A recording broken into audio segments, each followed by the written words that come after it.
Hello everyone, in today's video, I'm going to show you how to connect VT Markets to mt5. First, open the VT Markets website on your browser.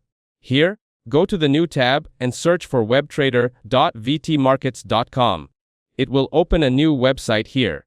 You can connect your account by entering the login code and password. After that, you will see MetaTrader 5 on the top. By clicking on it, it will show you more options. These include VT Markets Live, VT Markets Live 2, VT Markets Live 3, and VT Markets Demo. Now, select the VT Markets Demo. To connect your account, enter your login code and password. On the left side, you will also see the Open Demo Account option. Then, click on it and enter the details.